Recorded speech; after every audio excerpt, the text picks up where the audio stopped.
یہ ہوتا ہے ایمانی جذبہ، یہ ہوتا ہے ایک دوسرے کی ہمدردی کا جذبہ۔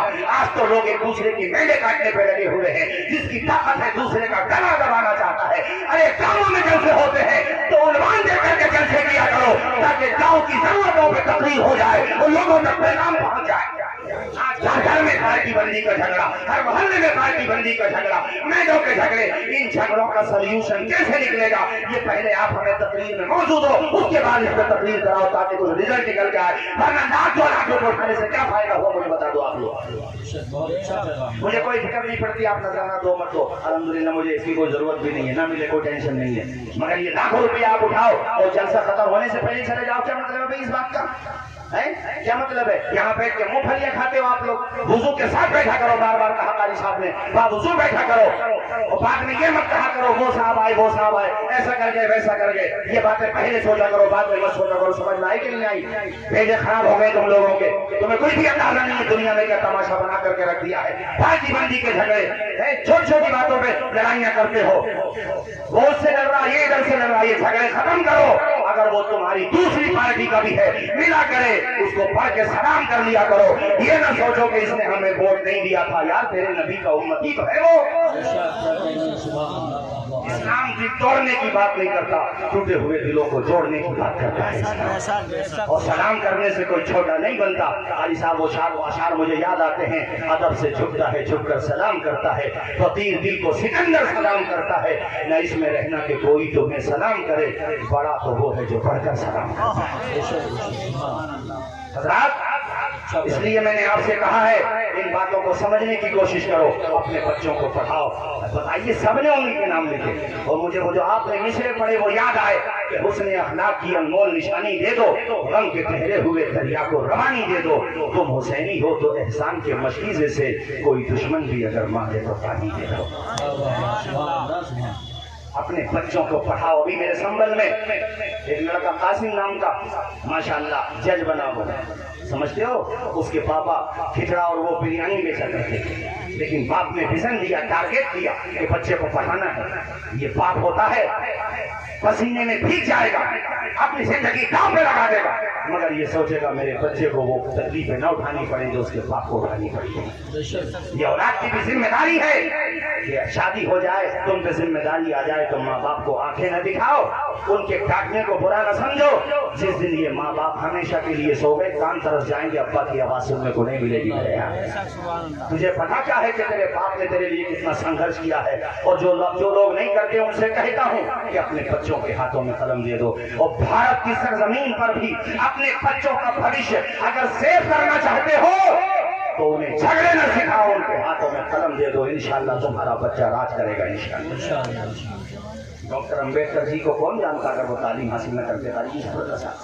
اے پی جے عبد الکلام جی کو کون جانتا؟ اخبار بھیجتے تھے۔ آپ غربت کا اندازہ لگائیے اور یاد رکھیے ترقی بھی وہی کرتے ہیں جو غربتوں کی گود میں پلتے ہیں۔ امیر کا بیٹا بہت کم پڑھتا ہے، مگر ٹھیک ہے پڑھ بھی جاتا ہے، مگر غریب چونکہ جانتا ہے مجھے محنت کرنا ہوگی۔ اور یہ جو 6 بچے حافظ قرآن بنے، تم نے آج ان کی کامیابی کا صحرا ان کے ماتھے پہ دیکھا، اور دیکھو گے بھی دستار ہوگی، مگر ان کی پریشانیاں نہیں دیکھی۔ تم نے ان کے پاؤں کے چھالے نہیں دیکھے، پوری رات قرآن پڑھتے ہوئے نہیں دیکھا، ان کو 4 بجے اٹھتے ہوئے نہیں دیکھا۔ جب تم سوتے ہوتے تھے تم سے تو فجر کی نماز بھی نہیں پڑھی جاتی، مگر یہ نونہال آنے مصطفیٰ، یہ ذرا سارے بچے کس وقت اٹھ جاتے ہیں؟ 4 بجے۔ اذان فجر بعد میں ہوتی ہے، ان کا استاد انہیں پہلے اٹھا دیتا ہے۔ پھر تم کہتے ہو کہ مدرس نے ہمیں کیا دیا، اماموں نے ہمیں کیا دیا، ان مدرسوں نے ہمیں کیا دیا؟ ارے زندگی کا شعور دیا ہے مدرسوں نے، سینے کا سلیقہ دیا ہے مدرسوں نے، تمہارے گھر تک آذان کی صدا پہنچائی ہے مدرسوں نے، قرآن کی آیتیں پہنچائی ہیں مدرسوں نے۔ ارے مصطفیٰ کی چوکھٹ سے چھوڑنے کا کام کیا ہے؟ سبحان اللہ، حق ہے، بہت اچھا کر رہے۔ گلفام بھائی چندہ کر رہے تھے مدرسے کے لیے، بہت اچھا کام کر رہے تھے، آج جس نے دیا بہت اچھا دیا، اور احسان نہیں کیا اگر تم نے دیا۔ یہ نہ کہنا کہ مدرسوں نے ہمیں کیا دیا، ارے مدرسوں نے تمہارا رشتہ مصطفیٰ سے جوڑ دیا، اور کیا چاہیے؟